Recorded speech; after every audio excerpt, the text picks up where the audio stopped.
Yeah. What have you learned?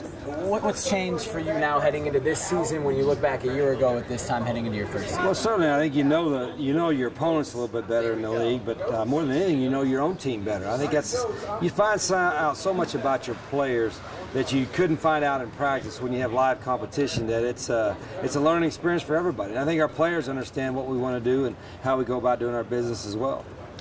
How would you assess your first season when you look back on it? Well, I think if you look back on it, as we do, coaches reflect back and watch the film. There were 2-3 games that we were disappointed we didn't finish out in the fourth quarter that we could have won. But there's also 2-3 games that we won and pulled out and got a little lucky. So we probably finished right where we deserved to finish. The thing we got to do, certainly we got to get better defensively, and our guys understand that. But we'll be a year older, a year stronger, and have a little more depth there. And then offensively, we got to replace Matt Scott, who was one of the best players in the country, I thought, last year. And so we've got a lot of work to do in August. How do you replace him? He seems so perfect for your offense. Well, yeah, and I think Matt would have been perfect in any offense. Yeah. But the thing that he did, he provided great leadership. He certainly can make all the throws. And he gave us a dimension in a first-year guy that maybe I've never had before, as far as being able to play fast, be accurate, lead the team, and understand our schemes really, really well. So Matt did a phenomenal job. But we've got B.J. Denker back, who played some, and 3 or 4 other guys that are going to get a lot of reps in August. Do you like having a quarterback competition in fall camp? Well, I do, but you're always a little bit nervous when you have guys that haven't played a lot. Right. But I think we have the talent there. The biggest thing we got to do is we got to put our guys under pressure, like we normally do in practice anyway, because the time the games start, they all count, and we don't have a preseason game or an exhibition game to break a guy in. So our August camp is going to be critical for a lot of guys. Obviously, being in Eugene, our focus is on the Ducks and the Beavers. Really? How comes that? I don't know. They seem to like them more than the other teams in the Pac-12. Well, they got 2 good football programs, and we don't play Oregon State this year. We do, of course, we play Oregon again, and they got one of the best programs in the country, so it's going to be a tough one. Yeah, how do you stop them? I mean, it seems that's been the question for like 3 years now, and people have been just struggling to stop that offense. Well, the whole principle of some of the things that they do, like we do, is to get the athletes the ball in space and let them run. You got fast guys playing fast, and they've got a lot of fast guys playing fast. So you got to recognize things quickly. You can't hesitate, and then you got to attack extremely well. There were times last year where we played pretty well against them, and then at the end of the game we didn't. But having a similar style in a lot of ways, I think our guys see it quite a bit, but stopping them is another challenge. Does that help? Can your defense stop your offense in practice? Yeah, they do at times, and they see a little bit more, so they can recognize things quickly. The biggest difference is, when you have such fast, explosive athletes like they do at every position, it makes it a little bit more difficult. So we got to get faster. We got to be able to catch them first. Yeah.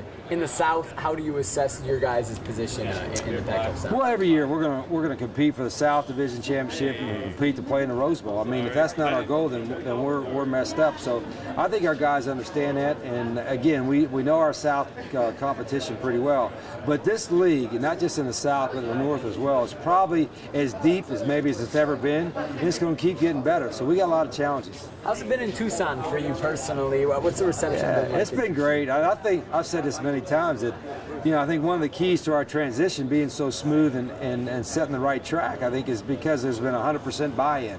Whether it's from the fans, the community, the players, administration, everybody involved in the program. Everybody's truly rooting for us. I think they're behind us. We just moved into an $80 million football complex this past week, and then we go from maybe having one of the worst facilities to maybe having the best.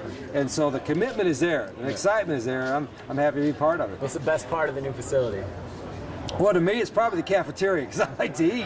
And I think our players will say the same thing, but it might be the locker room. I think the functionality of it, the locker room, weight room, meeting rooms, and all that is off the charts. But our weight room is really nice, but I think our players love our locker room, especially compared to what they used to have. Is it attached to the stadium? Yeah, it's right on the north end of the stadium. It's a 5-story high thing. It's got escalators. It's got all the bells and whistles. And we've been telling our guys, we want them to treat themselves like an elite athlete. Eat the right way, train the right way, live the right way, and now when they come to our facility, they're in an elite facility, so they should feel that. Is there a stigma similarly with those guys being at a basketball school and having to think of themselves as kind of the top priority there? No, not at all, and I think it's a good thing that we've had success in basketball and softball and track and field and swimming. We've got a lot of elite athletes there. It's a great place to go to school, and we've been close in football. That's the key. It's not like we haven't been good before. We've been close, but we haven't gotten over the top. We haven't gotten the Rose Bowl, and that's the challenge we have in front of us. What do you have to do to get to the Rose Bowl this year?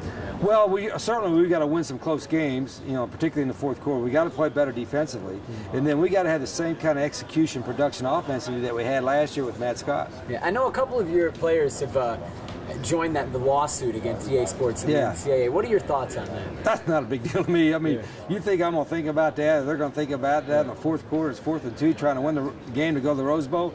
But it's something they believe in. It's a cause they believe in, and I support our players as long as they do the right things. And it's not like our guys are disenchanted with the system. They love being college student athletes. They just feel that they can get something to help out in the future, and I support that.